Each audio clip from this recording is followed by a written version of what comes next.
Welcome to This Explainer, where we are going to completely reframe the birth of modern literature. Seriously, forget those dusty, silent libraries you might be picturing in your head.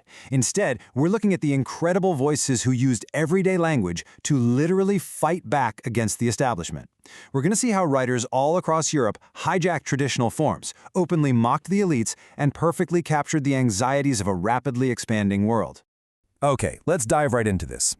When you think about it, was Renaissance literature really just a bunch of elite men sitting around writing Latin poetry? Or was it, maybe, this massive rebellious explosion of modern communication? Well, the surviving texts actually point to something incredibly radical. Because to truly understand who wrote the Renaissance, we have to look at how the everyday masses actually communicated. Section 1. The Literary Revolution. The Paradigm Shift. To find our answer, we've got to look at how literature shifted from the super exclusive language of the church right down to the everyday languages of the streets. And this shift, it was a massive divide. You see, for centuries, serious writing basically meant Latin and Greek manuscripts that were painstakingly copied out by hand for this tiny, exclusive elite. But then, boom, the printing press completely shattered that. It created this sudden, insatiable demand for the vernacular. I'm talking about the French, Italian, German, and English that were actually being spoken by the masses. Suddenly, a completely new class of readers and writers was empowered, and they had this massive new platform for their own ideas. Section 2. Women hijack the narrative, challenging the patriarchal tradition. Now, this vernacular boom led to an absolute cultural clash. We start seeing newly educated female writers hijacking those male-dominated literary forms. But to really grasp this, we first need to understand the Petrarchian ideal. This was the dominant poetic standard of the era, created by the 14th century Italian scholar Petrarch. In his famous poems to his beloved Laura, he created a very rigid structure, the sonnet, where the woman is framed as nothing more than a beautiful, silent, and totally inaccessible muse. She was really just a mirror for the male poet's own complex emotions, right? Not a living, breathing person with her own desires.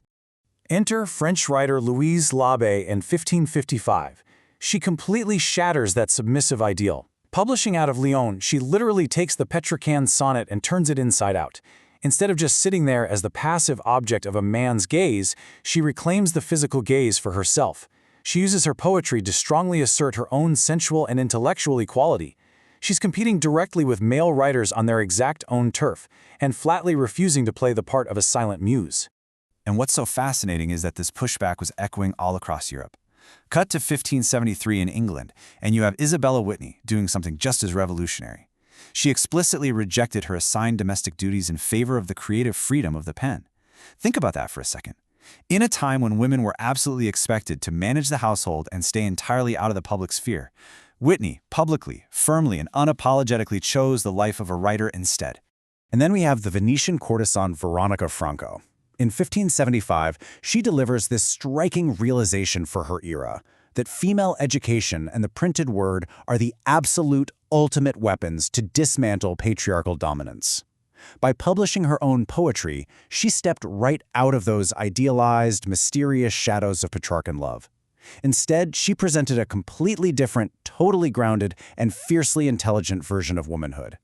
Section 3. The Power of Prose, Writing the Real World. So this vernacular rebellion didn't just stop with poetry. It laid the direct groundwork for modern prose and those complex stories that would eventually shape the public theater. Writers utilized the incredible flexibility of the printing press to publish these realistic, sometimes totally brutal, and often hilarious stories that just resonated deeply with the urban masses. Over in Italy, writers like Matteo Bandello and Giambattista Giraldi stepped away from classical myths to write really gritty, violent short stories inspired by actual contemporary events, like the horrific sack of Rome. Meanwhile, in France, François Rabelais used this rich comic vernacular in his tales to ruthlessly mock the church, traditional education, and all the elites. This was literature acting as a mirror to the messy real world, and it directly inspired the great playwrights that followed. Section 4. Shakespeare's Anxious World, a mirror to modernity. This booming public theater is exactly where we find William Shakespeare. And looking at his progression, we see he absolutely wasn't just some isolated genius writing in a vacuum. He was constantly adapting his plays to mirror a society that was absolutely terrified of its own rapid expansion. He moved from his early works in the 1590s, dealing with immediate national histories and cultural clashes, to these intensely psychological and globally aware tragedies in the early 1600s, before finally arriving at his philosophical farewell in 1611. It's truly fascinating because the socio-economic issues troubling his audiences back then are strikingly parallel to our own modern anxieties. Take The Comedy of Errors. It isn't just about twins mixing up identities, it's deeply steeped in the erosphere of financial chaos, liquidity, and brand new global credit systems. Titus Andronicus reflects this massive cultural clash and the terror of so-called barbarians encroaching on civilization. Hamlet dives deep into the psychological alienation stemming from massive religious upheaval. And then Othello confronts the very real, heavy anxieties of a society trying to deal with new global trade routes, racial integration, and religious conversion in the Mediterranean. It's like looking in a mirror, right?